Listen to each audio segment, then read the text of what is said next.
Lepo pozdravljeni, spoštovane gledalke in gledalci. Slovensko gospodarstvo kljub covidni krizi beleži spodbudne rezultate, tudi na račun inovativnih, tako imenovanih zagonskih podjetij, bolj znanih kot start-upi. Kaj so, s čim se ukvarjajo, kdo so njihovi lastniki? O tem v tokratni oddaji Moje mnenje. Naši gostje so Saša Boštjančič, direktorica zaposlitvenega portala Optius.com, Tilen Travnik, soustanovitelj in direktor družbe Bevo d.o.o., tudi lastnik blagovne znamke Juicy Marbles, Nejc Novak, odvetnik, ustanovitelj NLO, odvetniške pisarne v Ljubljani in Zagrebu, in Mihael Gornik, mentor v pospeševalniku Katapult d.o.o., sicer pa tudi zaposlen v nekdaj startupu Devesoft, vodja kakovosti. Lepo pozdravljeni vsi skupaj. No, imamo seveda še enega gosta, to pa je izdelek gospoda Tilna Travnika. Začnimo z vami, gospod Tilen Travnik. Tole, kar vidimo tule na tej fotografiji, to je veganski zrezek. Ja, mi temu rečemo, zrezek je narejen iz rastlinskih beljakovin, torej ne vsebuje nobenih živalskih sestavin. Razvit je bil pa kot alternativa pravi govedini, ki je čedalje bolj občutljiva na okoljske in etične predsodke. Vi ste v osnovi po osnovni izobrazbi živilski tehnolog in to je bila vaša zamisel za nek izdelek, ki bi šel zelo dobro v promet. Povejte nam, kaj je pravzaprav zdaj ta startup, kaj je to zagonsko podjetje? A je ta zrezek zdaj razlog, da je to zagonsko podjetje, ali je to vsako podjetje na začetku zagonsko? Ja, zdaj, definicije zagonskega podjetja so različne. Recimo, na nek način je vsako novo ustanovljeno podjetje zagonsko podjetje, pa vendar obstaja razlika med novo ustanovljenim avtomehanično delavnico ali pa frizerskim studijem ali pa kleparstvom, kar so obrti, in pa nekim podjetjem. Moja definicija tega je, da je v osnovi zagonsko podjetje tisto, ki ima neko izrazito inovacijo, ki je morda potrebna velikega kapitalskega vložka, in zato se tukaj v to zgodbo se pripeljejo vlagatelji, ki potem finančno vstopijo v podjetje, zato da to podjetje lahko sploh razvije svoj izdelek do konca in ga ponudi na trgu. To se pravi recimo nek tak veganski zrezek, kot je vaš izdelek, to naj bo nek izdelek, ki ima globalni trg.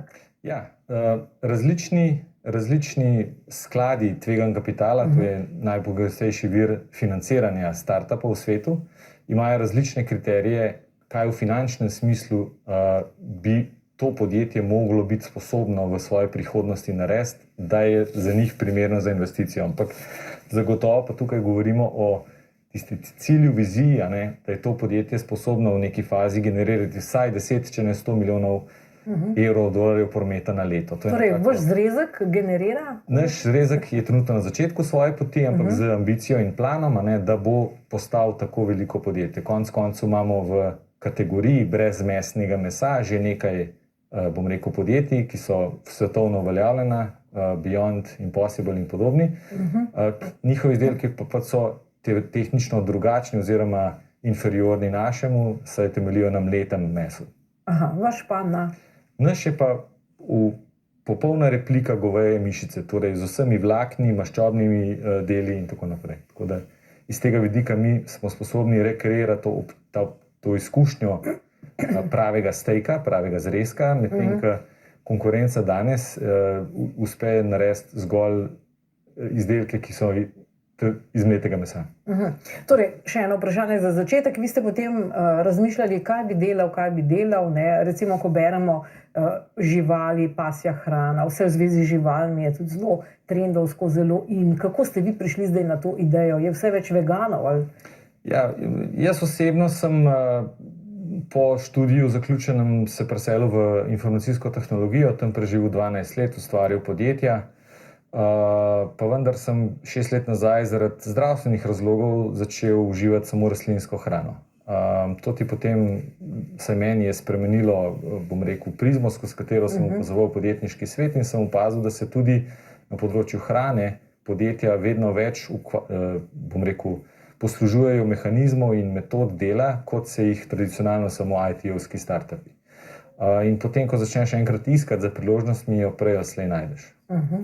Dobro, gospod Novak, vi ste odvetnik, vi pomagate zagonskim podjetjem. Torej, kakšno je stanje v Sloveniji? Jih je veliko, jih je malo, s čim se ukvarjajo in kje so težave? V resnici imamo v Sloveniji vrhunske podjetnike. In to je že cela vrsta zgodb, ki dokazujejo, da imamo tukaj ljudi z znanjem, energijo, vizijo, tudi predrznostjo, ki je za to potrebna. In na to smo lahko ponosni. Sploh, če se primerjamo z kakšnimi drugimi državami in v obzir vzamemo tudi število prebivalstva, so na nek način naši rezultati nekaj, na kar smo lahko ponosni in se tega veselimo. V zadnjem neki časovni dimenziji je bil še en faktor, ki se je tukaj zgodil, ki je zelo spodbujal k nastanku novih podjetij in podjetništvu. In to je bila tudi zadnja velika finančna kriza. Namreč takrat mladi, ki so prihajali na trg delovne sile, so imeli tudi omejene zaposlitvene možnosti. Srečno naključje je bilo, da so neke manjše priložnosti za financiranje podjetij obstajale in to je tudi pripeljalo do tega, da se je marsikatero novo podjetje odprlo. Po drugi strani pa jaz sem rad konstruktiven kritik. Jaz mislim, da v Sloveniji v tem istem časovnem obdobju kot država, kot poslovno okolje, nismo naredili nič za to, da bi se ta podjetja tukaj ustanavljala, tukaj sistematično gradila. In tudi nismo naredili nič za to, da bi bilo v Sloveniji na voljo več kapitala in še korak dalje, da bi se kapital za ta namen pri nas tudi zbiral. Ni vseeno, kje se podjetja ustanavljajo in kje se kapital zbira. Ni dovolj samo, da imamo v domačih logih prodorne posameznike in posameznice. To se pravi, to najbrž mislite na kakšne finance, na zakon o dohodnini, obdavčitev. Kaj mislite s tem? Mislim, da danes, ko govorimo o podjetniškem okolju, bi si lahko sem želel, da je en element ali pa ena stvar, ki jo je treba urediti ali pa popraviti, zato da si lahko zaželeno poslovno okolje. Žal, kar veliko elementov sestavlja to, da je neka država, neka jurisdikcija, neko gospodarstvo primerno za vzrejo zagonskih podjetij, če lahko temu malo šaljivo rečem. In plus, ki ga imamo, ali pa priložnost, ki jo tukaj vidimo, je v tem, da se trenutno v bistvu nobena članica Evropske unije ne more pohvaliti s tem, da je sanjska destinacija za zagonska podjetja, kar v resnici daje priložnost za to, da bo pa kakšna izmed držav članic enkrat postala. Zato pa moraš imeti neko vizijo, pa tudi malo predrznosti, da se tega lotiš. In vsi, ki delujemo v tej industriji, bi si želeli, da bi malo več tega bilo tudi pri nas doma. No, pa ravno, ko pravite, se ne more pohvaliti, prav zdaj se vrti na CNN pa reklama o slovenskih podjetjih in prav vabi vlagatelje tudi v ta zagonska podjetja, mogoče korak naprej gremo v tej smeri. No, mi smo vprašali enega od začetnikov takega podobnega zagonskega podjetja. Poglejmo, kako je svoje začetke opisuje lastnik enega od nekdanjih zagonskih podjetij, ki je z inovacijo v avtomobilski industriji osvojil ves svet. Ja, začeli smo z vizijo, začeli smo z idejo, začeli smo z željo, da spremenimo svet. In zdaj se je zelo enostavno. Spoznal sem Andreja Detelo, fizika, filozofa, izumitelja. Predstavil mi je idejo o tem, da bi električna vozila lahko bila drugačna kot vozila z motorji na notranje izgorevanje. To pomeni, da bi lahko naredili korak dlje in ne namestili motorja v center vozila, ampak pravzaprav v kolo, ker z elektromotorjem je to možno. Ta ideja se mi je kot fiziku zdela fantastična in tudi izvedljiva. Pričakoval sem, da bomo v 5 letih razvili rešitve, s katerimi bo marsikater avto lahko bistveno boljši. In smo začeli. Nismo kaj dosti razmišljali pa se ukvarjali z problemi, ampak smo začeli računati, delati razne simulacije, prototipe, tudi smo pridobili nekaj dodatnih partnerjev, sodelavcev in zadevo gradila postopoma dalje. Seveda je to zdaj bilo bistveno drugače v tistih časih kot danes. Danes vemo, da stvar ni tako enostavna in da je avtomobilska industrija zelo zahtevna, da gre za stroge standarde, kar se tiče varnosti, kar se tiče zanesljivosti, ampak na srečo tega takrat nismo vedeli. Ker če bi vedeli, kaj vse je pred nami, kateri izzivi, ni nemogoče, da bi se ustrašili. Ker pa nismo vedeli, smo pa pač šli noro v to zgodbo in do zdaj pač naredili vse, kar je bilo treba, da smo to eno veliko industrijo premaknili do trenutka, ko pravzaprav verjamejo, da to je možno. In sem nekako razmišljal o tem, ali naj se priključim neki veliki, že obstoječi firmi in na neki veliki skali nekaj majhnega doprinesem, ali pa naj se priključim Andreju v neki zgodbi, kjer še ni bilo veliko in iz tega naredimo tisto, kar bomo. Da sem vesel, da sem se odločil tako, ker mislim, da res dajemo neko svežo, neko novo stvar v svet, v eni zelo taki zanimivi branži. No, gospa Saša Boštjančič, to vprašanje, ta dilema, ali naj se priključim neki veliki firmi, ali naj grem z neko idejo v nekaj novega. To se zdaj kaže tudi na trgu dela. Ne? Zagonska podjetja vlečejo kadre, jih pravzaprav jemljajo na trgu. To sigurno bi si nekako upala reči.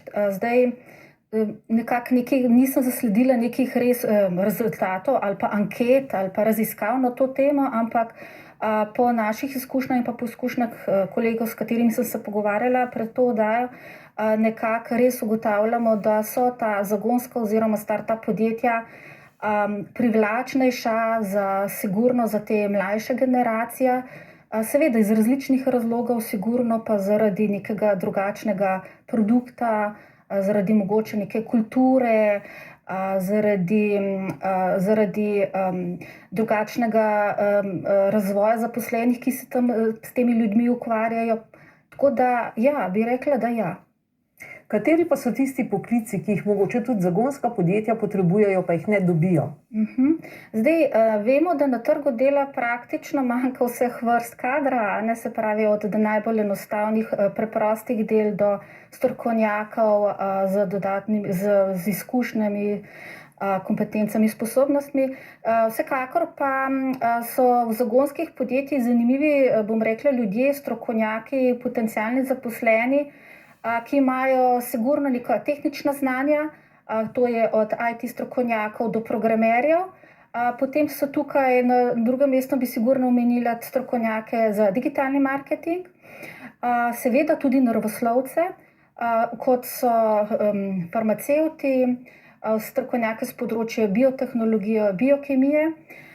In pa seveda na drugi strani tudi strokovnjake, sploh če se podjetje ukvarja morda z nekimi kriptovalutami ali podobno, strokovnjake z področja financ, bančništva. Ne smemo pa pozabiti, ker vlagajo veliko v razvoj zaposlenih ta zagonska podjetja, saj po večini, da so tukaj zelo pomembni tudi ljudje, ki znajo voditi ljudi. In seveda tukaj ne smemo pozabiti danes tudi na HR-ovce oziroma kadrovske strokovnjake in pa na psihologe. Dobro, gospod Mihael Gornik, vi ste mentor v Katapultu d.o.o., to je inkubator, sami pa seveda tudi prihajate iz nekdaj zagonskega DVSofta. Povejte nam, kaj so glavna vprašanja, zakaj ste se sploh odločili za tako pomoč podjetnikom, mladim podjetnikom in česa zdaj oni ne vedo in česa mi ne vemo o teh začetkih podjetniških? Ja, v bistvu, kot je kolega omenil, v tistih letih 2013-2014 je bila ena taka velika luknja možnosti za poslovanja. Kadra je bilo takrat sorazmerno dosti, sploh v Zasavju, ki se je zaprla elektrarna, cementarna, rudnik, to pomeni kar nekaj kvalificiranih ljudi odšlo iz Zasavja. In takrat smo začeli razmišljati, da bi naredili en pospeševalnik, ki bi pomagal firmam, ki imajo produkt. Ne od ideje do produkta, ampak že ko imajo nek produkt, ko nekaj pokažejo. In tukaj je odzadaj DVSoft in DVSoft lahko pomaga ta produkt razviti. Torej, kako DVSoft pomaga? Finančno, mentorsko, kako? DVSoft pomaga v bistvu predvsem mentorsko. DVSoft ima svojo linijo za polaganje tiskanih vezij, DVSoft ima svojo orodjarno, DVSoft ima svojo prodajno mrežo, nabavno mrežo, DVSoft ima svoj razvoj hardvera in softvera, koder lahko pomagamo rešiti problem. Ne razvijamo za startup, ampak ko startup pride do neke točke, kjer ima problem, mu pomagamo, da se premakne naprej. No, recimo, kakšen bi bil tak problem? Čist prva firma, kateri smo pomagali, so bili Chipolo. Oni so na Kickstarterju dobili, mislim, da 350 000 evrov, bistveno več, kot so pričakovali. Njihov izdelek je pa? Njihov izdelek je pa Chipolo, to je produkt za iskanje izgubljenih predmetov. To so bili mladi fantje, imeli so naročila, niso imeli do konca izdelan, pa testiran produkt, niso imeli prostora, niso imeli znanja, kako proizvajati, na kak način logistiko delati, kje material kupovati. In v bistvu so bili oni prvi, katerim smo pomagali, in pa tudi prvi, na katerih smo se naučili, da dober startup je tisti, ko mu pomagamo 10krat po 5 minut.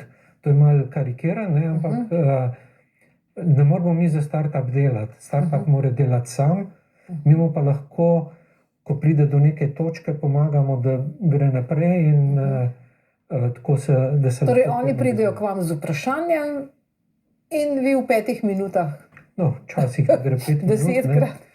Tudi ta vprašanja so včasih kar kompleksna. Tudi, če se pogovarjamo o nekih zaščitah produkta, če se pogovarjamo o izpolnjevanju standardov, glede na to, da smo rekli, da želimo, da je nek produkt, je velikokrat ustrezna CE zaščita produkta. Če je živilska industrija, je treba tudi določene standarde na tem področju izpolniti, testirati, narediti in pač traje določene stvari kar dolg, ampak mislim pa, da imamo kar solidno uspehe. No, tamle ste prinesli nekaj produktov, malce nam povejte o teh izdelkih in idejah. Malo zelo različne stvari sem prinesel. Imamo v okviru Katapulta založbo. Edinstvena je v tem, da smo jo čisto članili v Katapult. To pomeni, da je naziv in prodaja se skozi Katapult, deluje pa kot založba in zdaj je že tako zrasla, da se bo osamosvojila. Nakit je prepoznan že v Sloveniji in izven. Miss Slovenija je nosila ta nakit, tudi tako da poznan. Potem elektronska vezja, elektronika, merilne inštrumente izdelujemo.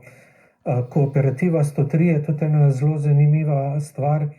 V bistvu so to 3 fantje, ki vsak dela svoj produkt prehrambeni, vložili so v linijo za pakiranje. Mi jim pomagamo zdaj z organizacijo, celo preselili bomo linijo v Trbovlje, da bomo lažje delali in jim pomagali. Tako da zelo različnih stvari. Tam je tudi 100% reciklirana embalaža, tako da veliko različnih in na zelo veliko različnih področjih se pojavljamo. No, ampak govorite, da se potem v nekem trenutku oni osamosvojijo. Kdaj je ta trenutek? Večina jih je tako in tako že od začetka delajo kot SP ali pa kot DO.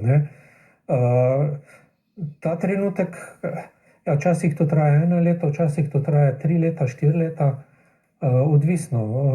Se pa zgodi, vi pomagate že s tem namenom, da bodo oni nekega dne odšli. Tako in tako, namen je to, da so samostojni.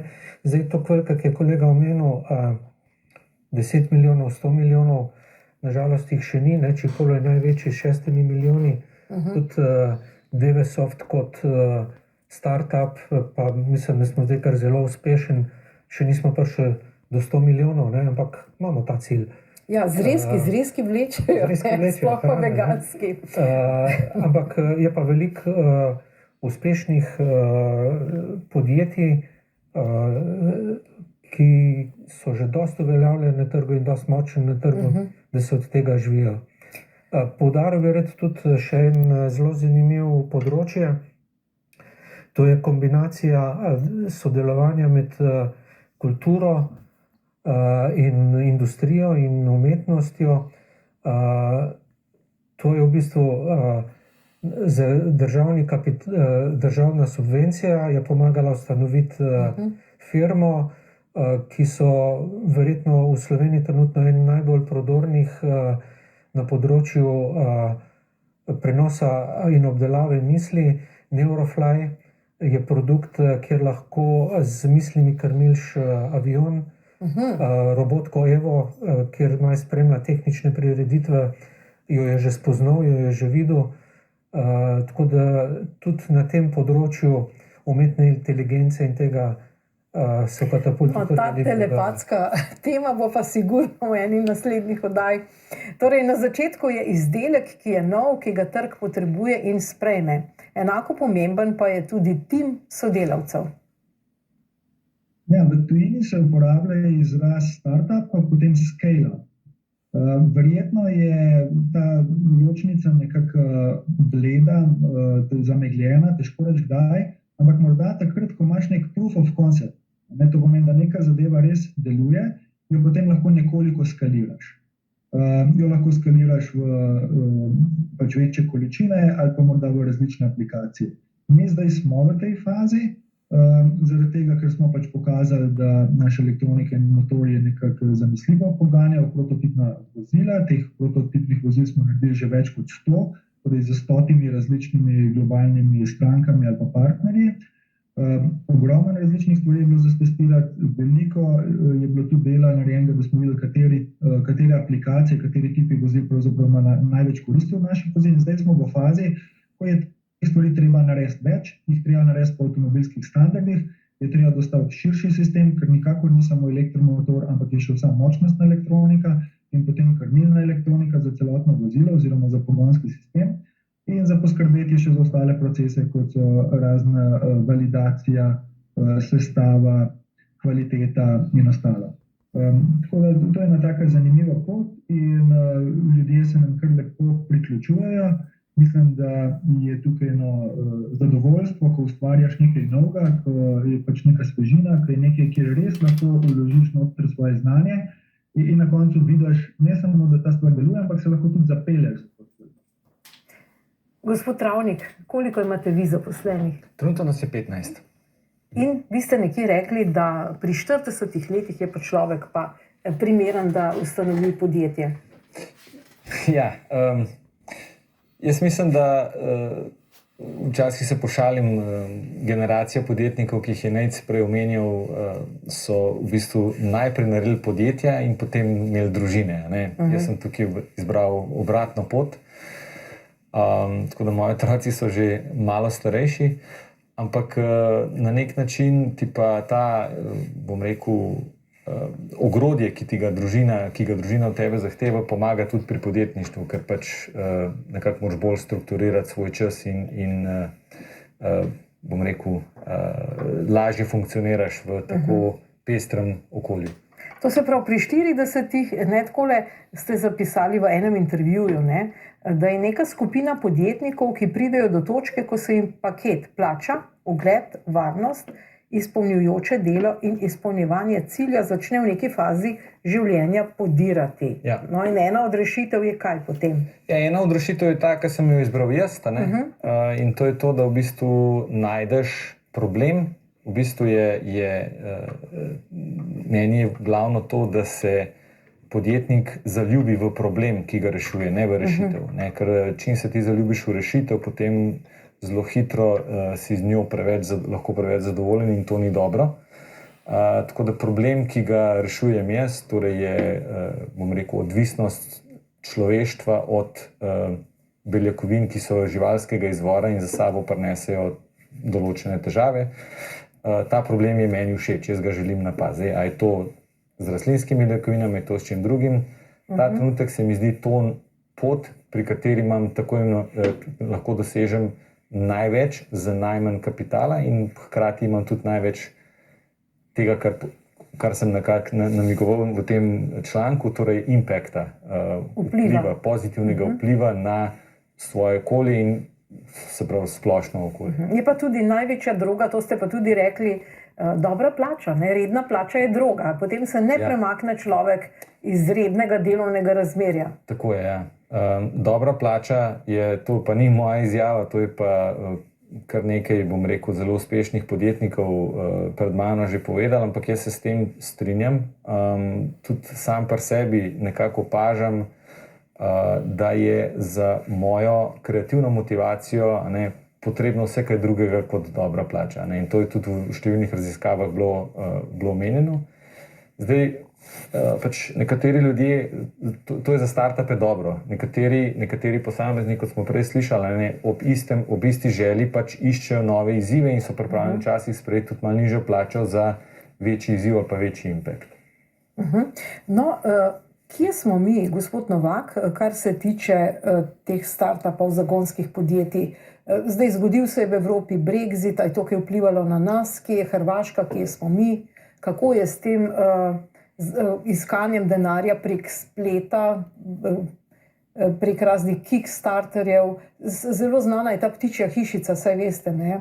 Ki fotografira ptičke, tam je zelo navdušila ta ptičja hišica. Ali pa nazadnje tudi za kolo blatnik, ki ga zložiš in potem obesiš gorne. To je par takih izdelkov, kjer smo res v svetovni špici. Drži, BirdBuddy je izjemen projekt. No. Jaz mislim tudi vsi tisti, ki so aktivni v tej industriji, ko so prvič slišali za to idejo, jaz se upam trditi, da marsikdo ni verjel, da bodo tak uspeh dosegli. Ne. V končni fazi je zelo nišen produkt, ki pa je osvojil srca kupcev marsikje. Ne. In ekipi je samo za čestitati, kar se tega tiče.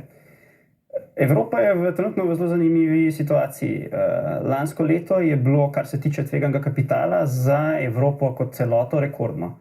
In ne samo po tem, koliko je Evropa sama zinvestirala tveganega kapitala, po številu tehnoloških javnih uvrstitev v javno trgovanje smo celo prehiteli ZDA lani. Se pravi z Evropa okoli 120 IPO in Amerika z okoli 90. Se pravi, to je jasen pokazatelj, ne, da je Evropa na področju tveganega kapitala, na področju izgradnje zagonskih podjetij, ki koncept izvira iz ZDA, ne, v resnici nekako se razvila. Ne. Znotraj Evrope pač lahko vidimo, da ta hitrost razvoja tega ne poteka v vseh državah enako hitro. In nesporno središče zagonskega kapitala v Evropi ostaja London. Zanimivo bo opazovati, kako se bo to spreminjalo v posledicah Brexita. Nekaj učinke že vidimo, ampak... Na boljše ali na slabše? Jaz mislim, da je neto učinek za vse na slabše. Za Angleže, za tiste, ki ostajamo v Evropski uniji in za podjetnike, kjerkoli že so. Bomo pa videli, ali se iz tega rodi tudi neka priložnost, ali bo se zaradi tega znotraj EU-ja zgradil nek nov hub, neko novo središče zagonskih podjetnikov. In potem iz naše perspektive je seveda ta naš vzhodni ali pa jugovzhodni blok zanimiv.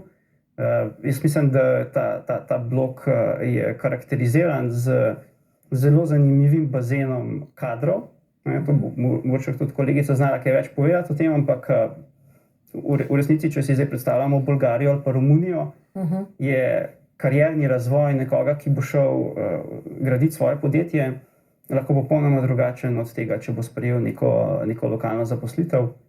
In tudi treba se zavedati, da je ta celotna regija tudi zaznamovana z kar nekaj tehničnega talenta, ne samo formalne izobrazbe na tem področju.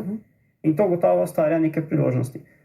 To pogosto vidimo, ne, recimo v slovenskih zagonskih podjetjih, pa tudi, če gledamo okoli po regiji, nam pogosto tuji mentori povedo, kako tehnično izjemni so in kako netalentirani smo za prodajo, marketing in nasploh za skalanje, se pravi naglo povečevanje teh podjetij. In to je gotovo nekako na nek način ni presenetljivo, zaradi tega, ker ko si podjetnik in ko prideš do točke, da moraš pa zdaj svoje podjetje, ki sicer dobro posluje na nekem zelo majhnem obsegu, dvigant krat 100 ali pa krat 1000, tudi nimaš veliko ljudi, katerim bi šel po nasvet in bi se lahko v tem našem okolju od tega učil. In to na nek način je ta regija zaznamovana za to svojo priložnostjo ali pa potencialom, ki ga ima, in pa tudi neki sistemskimi manjki, ki jih nekako nismo zgradili, zato da bi do tega prišli. No, podporno okolje za zagonska podjetja je v Sloveniji veliko. Svetovanje, informacije, podatki o finančni podpori, vse to ponuja tudi tovarna podjemov iz Maribora. Definicija zagonskega podjetja je torej začasna organizacija, ki išče ponovljiv in skalabilen poslovni model. Torej, tu so 3 bistveni elementi te definicije. Prvič, da je to začasna organizacija, skratka, da je organizacija, ko išče. Drugič je, da išče nek skalabilen, na globalni trg usmerjen poslovni model. In tretja stvar je, da pač to neko ambiciozno zastavljena zgodba. In zdaj iz te perspektive je seveda ta faza iskanja tega skalabilnega in globalno usmerjenega poslovnega modela traja od 1 do 4, morda tudi do 5 let, ko podjetje najde ta pravi produkt za ta pravo ciljno skupino in v ta pravem poslovnem modelu potem to lahko začne v bistvu širiti. In ko podjetje v bistvu zaključi to fazo, skratka, ko najde ta pravi produkt za ta pravo ciljno skupino po ta pravem poslovnem modelu in začne z hitro rastjo, takrat se načeloma startup stabilizira in preide v tako imenovano fazo scale-up podjetja, to pa je podjetje, ki v bistvu zelo hitro raste. Tovarna podjemov že od leta 2001 aktivno vzgaja in spodbuja in razvija slovenski startup ekosistem. Konkretno je Tovarna podjemov, podjetniški inkubator Univerze v Mariboru in to je naša tudi jedrna dejavnost, skratka spodbujanje tega podjetniškega živolja tukaj v Mariboru in mariborski regiji. Seveda pa poleg same Tovarne podjemov tudi razvijamo nacionalno platformo Startup Slovenija, ki velja za osrednjo stično točko slovenskega startup ekosistema, torej komunikacijsko in pa promocijsko točko, kjer zbiramo vse informacije o dogajanju v slovenskem startup ekosistemu. In pa naš glavni mednarodni projekt je pa konferenca Podium, ki vsako leto maja zbere 1000 uglednih domačih in tujih startupov, investitorjev, predstavnikov korporacij in nekako postavlja Slovenijo na zemljevid tudi na ta način evropskega startup ekosistema. Gospod Gornik, zdaj kar nekaj pojmov je tu, ki jih mogoče razumemo ali pa tudi ne. Dobro, že ta startup pa zagonsko podjetje je na nek način nekaj posebnega in se loči od običajnega podjetja očitno. Potem je tudi ta scale-up podjetje, to se pravi skalabilno. Zakaj gre pri vsej stvari? Gre tu za nek modni trend, pa da na nek način na novo poimenujemo že običajne stvari, ki jih poznamo že od nekdaj. V čem je zdaj ta skrivnostna formula? Ja, v bistvu skrivnostne formule ni. Nekje je treba začeti in če je dobra ideja, če je tisti, ki ima to idejo, res srcem za to idejo, če uspe pripraviti solidno ekipo, se začne dogajati startup, to je nek začetek firme. Ja, ampak potem, da gre na globalni trg. Ta začetek preraste lahko v neko firmo, ki je samozadostna in ki lahko preživi. To je tisto, kar je Urban rekel, nekje 3-4 leta. In pol, ko se pa znotraj firma konsolidira, ko se začne res pojavljati na slovenskih in na evropskih trgih kot pomembno ime, kot ime, ki daje zaupanje, takrat pa začne do neke mere, ne bom rekel potencialno rastiti, ampak hitro rastiti. V teh trenutkih se tudi firma začne sama sabo ukvarjati, ker ko ti začneš kot startup, se moraš ukvarjati z varstvom pri delu, se moraš standarde učiti, računovodstvo razumeti, kadre iskati. Po teh 3-4 letih si nekje konsolidiran in takrat se začneš ukvarjati z izdelkom, katerega prodajaš, katerega si izpilil in takrat začneš pač hitreje rastiti. In to je pa pol... Ja. Vseeno, neko osebno vprašanje, glede na barvo vaših las, najbrž razmišljam, da so mogoče nekje blizu poletih, pa me zanima, kaj vi menite, ali so danes mladi drugačni, tudi v Sloveniji, pa razmišljajo na veliko, tako kot rečejo Američani, think big, ne? Ker tu je najbrž neka zavora, mogoče starejše generacije, ki bolj navajena v tem manjšem okolju delovati, ne nazadnje tudi nekdanja država je bila socialistična, mi nismo imeli toliko možnosti, da bi prodirali z nekim izdelkom sami sabo v tujino. A je tu kakšna razlika med današnjo mlado generacijo pa nami? Je. Že sama ta filozofija, pa mogoče glede na to, da prihajam iz Zasavja, ko smo imeli velike državne firme, prej smo rekel rudnik, elektrarna, cementarna, strojna tovarna, in kup je bilo nekih firm, ki so dajale kruh. In staršem se je samo po sebi razumljivo zdelo, zakaj boš ti neki riskiral, pa neki delo, kar ni sigurno, da se zaposliti, vse firme ne bojo propadale, to je bilo nekaj večjega.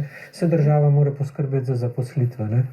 Tako da mladi sedaj so dali pa to krizo leta 2008-2009 skozi, so se naučili, da službe niso zagarantirane, tudi izobraževanje oziroma odprtnost, dostopnost do informacij je zdaj čisto drugačen, kot je bilo pred, bom rekel, 30 leti ali pa 40 leti. Vsak lahko gleda Shark Tanka ali pa karkoli po televiziji in se nauči, da so stvari po svetu drugačne in začne drugače razmišljati. Gospod Boštjančič, marketing kot šibka točka. Tudi vi vidite v marketingu našo mogoče ne tako močno stran? Vsekakor. Mogoče bi se pa vse navezala še za tole, kar je gospod Mihael povedal, kar ste glih prej omenila mlade. Mislim, da sem ravno včeraj mi je prišla pod roke ena raziskava, ravno te generacije Z, to so te mladi, ki šele dobro vstopajo na trg dela, kaj njim dejansko pomeni služba in zaradi česar bodo oni sploh v službo hodili. In če ste me glih povprašala po marketingu, vsekakor bi jaz tukaj navezala marketing, mogoče iz tega, kar jaz delam, v smislu prepoznavnost podjetja kot dobrega delodajalca oziroma zanimivega delodajalca tudi za generacije, ki prihajajo za nami in za generacije, ki so že tukaj. Tako da zdaj vsi beremo in vemo, da na trgu dela kronično pomanjkanje delavcev in delodajalci, ki bodo prepoznali, da morajo več vlagati v svoje zaposlene oziroma da so zaposleni njihov največji kapital.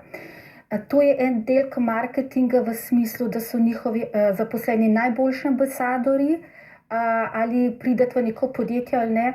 In vsekakor podjetje, ki je bolj prepoznavno, ki je ugledno, ki je dobro, ki zna delati z zaposlenimi, ki želi, bo seveda te generacije tudi lažje privabilo v svojo sredino, jih bo želelo razvijati in pa navsezadnje, glede na manko populacije, ki smo jih že priča zdajle tudi lažje zadržale, kakor podjetje, ki pač temu pomembnemu delu danes še vedno ne znajo ali pa ne želijo posvečati pozornosti. Gospod Travnik, ko pridejo ljudje v vaše podjetje, to so predvideva mladi ali tudi starejši, kdo je to? Ja, za startupe je ta izziv, koga zaposliti, v kateri točki, precej velik. Finančno si mlado podjetje težko privošči pobrati kar vso smetano iz vseh firm, ker včasih tudi splača ne moreš priti blizu. Po drugi strani pa tudi ne želiš v podjetje ljudi, ki bi sabo prinesli preveč vzorcev. Tako da je nek tak, jaz temu pravim, primeren nivo mešanice ljudi z nič izkušnjami, torej najraje, da jih še vi oblikujete, tako, da jih sam oblikuješ, in bom rekel, ekspertov brez šablone.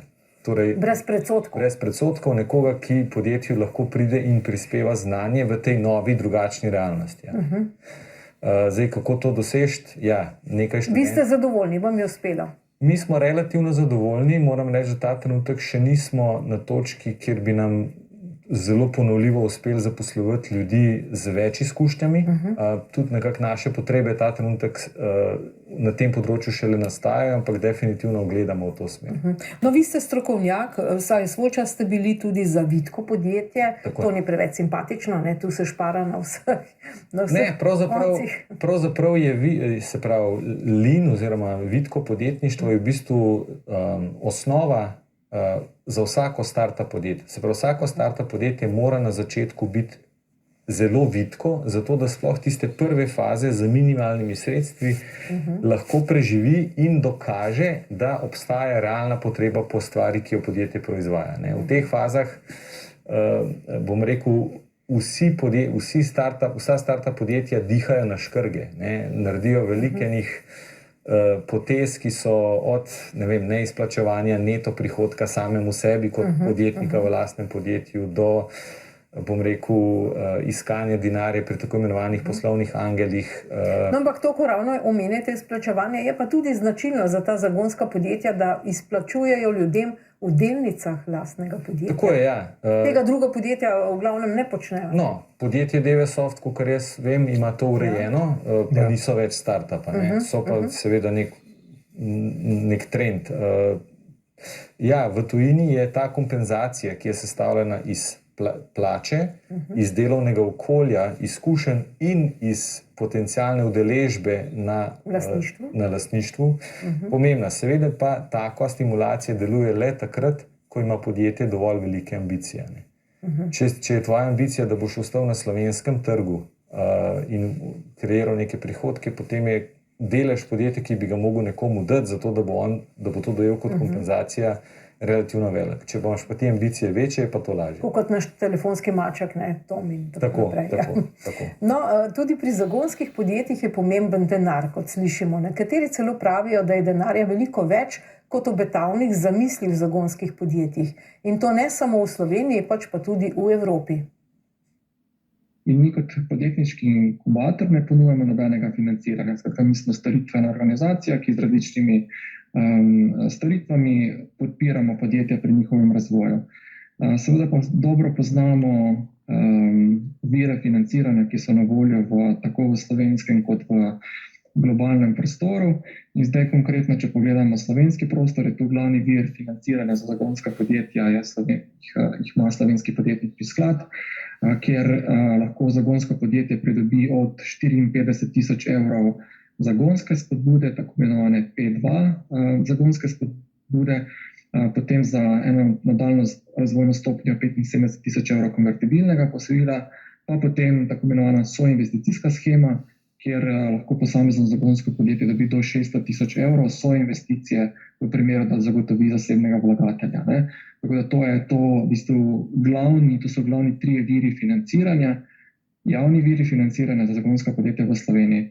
Potem pa seveda imamo še veliko zasebnih iniciativ, torej to so pa zasebni vlagatelji, ki kot angelski vlagatelji ali pa kot skladi vstopajo v zagonska podjetja. Recimo Silicijevi vrtički, sklad Silicijevih vrtičkov je eden izmed takih, ki združuje nekako uspešne soustanovitelje zagonskih podjetij in ta skupina potem posameznikov investira v teh zgodnjih fazah. Pa potem poslovni angeli Slovenije, recimo eno tako združenje zasebnih vlagateljev, pa potem skladi tveganja kapitala, ki vstopajo v malo kasnejših fazah, od South Central Ventures, Fidruš, STH in tako naprej. Tako to je nekako ta neki slovenski perigre. Zdaj prav pred kakimi parimi tedni je nastal nov tudi The Fund, v katerem je ogromno slovenskih vlagateljev. No, potem pa, če se premaknemo na evropski globalni nivo, pa je nekako struktura zelo podobna, ampak pač seveda razpoložljivost denarja je veliko večja, od poslovnih angelov, skladov, originalnih skladov, globalnih skladov, ki vlagajo v zagonska podjetja v različnih fazah in tu so tukaj prav v teh pridobivanju investicij je evropski ekosistem letos pač doživel nov rekord v pridobivanju oziroma v investicijah v zagonska podjetja, tako da počasi postajamo na nek način dohitevamo ostale dele sveta, kar je seveda gotovo dober znak za slovenski kot da tudi evropski scale-up startup ekosistem.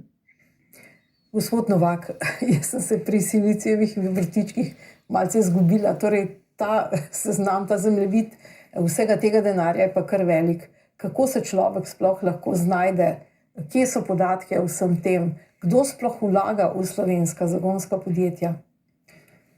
Silicijevi vrtički so eden najboljših možnih signalov kvalitete domačega okolja. Namreč gre za sklad ustanoviteljev, torej tistih, ki so v osnovi že zgradili svoje podjetja in jih načeloma tudi že prodali. To je pretežen ali pa verjetno skoraj da vsi vlagatelji v Silicijevih vrtičkov izpolnjujejo ta kriterij. In oni so veliko vredni ne samo zaradi tega, ker prispevajo, investirajo denarna sredstva, ampak ker so šli skozi to zgodbo, skozi katero gredo zdaj podjetja, v katera oni investirajo. In zaradi tega se mi zdi, da so eden zelo pomembnih elementov našega okolja, ki ga recimo marsikatera druga država nima. Drugače pa drži, se pravi, lista vlagateljev ni telefonskega imenika, kamor bi človek šel, napisal, kaj počne in si iz menija nekaj izbral. In v zadnjem obdobju je število skladov, ki vlagajo nasploh v Evropi, močno naraslo. Še več, Evropa je postala tako atraktivna, da imamo danes ameriške sklade tveganega kapitala, ki ne samo da investirajo v evropske projekte, ampak imajo celo noge tukaj na tleh ponovem. Se pravi, imajo lastne ekipe stalno prisotne v Evropi. Skladi so se tudi specializirali, se pravi, imajo svoje kriterije, svoje vertikale ali pa, bom rekel, stopnjo razvoja podjetja, torej kar nekaj kriterijev, kako izbirajo, kam investirajo. In odgovor na vprašanje, če hoče danes slovenski podjetnik zbrati dovolj kapitala za svoj projekt, ni tako enostaven, ampak ima kar veliko raziskave za narediti, na koga se bo obrnil in kako se bo tega lotil. Mislim, da je tisto, kar kljub vsemu neke stvari, ki slovenske podjetnike ovirajo pri dostopu do tega kapitala, bi se dalo odpraviti. Danes je trend tega, da slovenski podjetniki ustanavljajo podjetja in zbirajo kapital v tujini očiten. In tudi ni presenetljiv. Slovenski podjetnik hitreje, ceneje ustanovi gospodarsko družbo v Delawareu ali v Londonu iz Ljubljane, kot pa bi ustanovil slovensko gospodarsko družbo, da o odpiranju bančnih računov niti ne govorimo. Danes številni vlagatelji nočejo vlagati v slovenske gospodarske družbe, v slovenska zagonska podjetja, zato ker je proces drag, počasen, zapleten. Tudi to bi se dalo odpraviti. In kljub temu pa tuji vlagatelji prepoznavajo kvaliteto slovenskih podjetnikov in brez dvoma prihaja tudi do investicij neposredno v slovenska zagonska podjetja, tudi tujih, tudi smo videli že ameriških, precej specializiranih skladov tveganega kapitala. Na področju tega, da bomo slovenskim podjetnikom olajšali gradnjo podjetij in dostop do, če že ne regijskega, pa vsaj evropskega kapitala, je mogoč in bi na tem področju lahko marsikaj naredili. Torej, vi se kot odvetnik ukvarjate s tem. Povejte mi, kdo se obrne na vas? Nekdo, ki potrebuje kapital in ima zagonsko podjetje, ali nekdo, ki bi vlagal v slovenska podjetja? Jaz mislim, da bi lahko kar enakovredno razdelimo med oba. Se pravi, svetujemo tako tujim in domačim vlagateljem, ko vlagajo v gospodarske družbe, kot slovenskim ustanoviteljem, ki svoje podjetja še gradijo. Na nek način radi delamo za oboje. Vzdušje na takih transakcijah je precej drugačno kot na transakcijah velikih prevzemov in združitev zrelih podjetij. Namreč v veliki večini primerov so vlagatelji in ustanovitelji podjetij v tej fazi postanejo najboljši prijatelji. V končni fazi vlagatelji ne investirajo toliko v produkt, kot v ekipo, v katero verjamejo, da bo s to idejo, s tem konceptom nekaj razvila, ustvarila nek donos. In na nek način je to, kako bi rekel, zelo pozitiven, zelo kreativen, predvsem pa zelo hitro premikajoč segment gospodarstva, če ga primerjamo z tistimi, ki jih vidimo bolj pogosto. No, ampak kaj jih zanima, te vlagatelje, da je to mlada ekipa, a da imajo dober produkt, recimo meso ali pa tako ptičjo hišico, ki slika ptičke, ali je to mogoče letni promet? Kaj je tista prva točka, na katero se uprejo? Prva je to produkt, ki ima zelo visok potencial. Se pravi, je to nekaj, kar se da lahko obseg poslovanja razširiti, če ne na celo Evropo, globalno, in da je to produkt, ki deluje na trgu, ki ima zelo velik potencial rasti. Nezanemarljiv kriterij je tudi, kako hitro se da to rast doseči. Takoj drugi kriterij za tem je pa gotovo ekipa. Ali verjamejo, da bo ta ekipa uspela to tudi doseči. No, spoštovani gosti, na tem mestu se od televizijskih gledalcev poslavljamo. Vabim vas še naprej, da nas spremljate, še naprej na portalu MMC. Naslednji teden pa bo z vami v oddaji Moje mnenje kolegica Mojca Šetinc Pašek. Govorili bodo o letošnjem volilnem letu.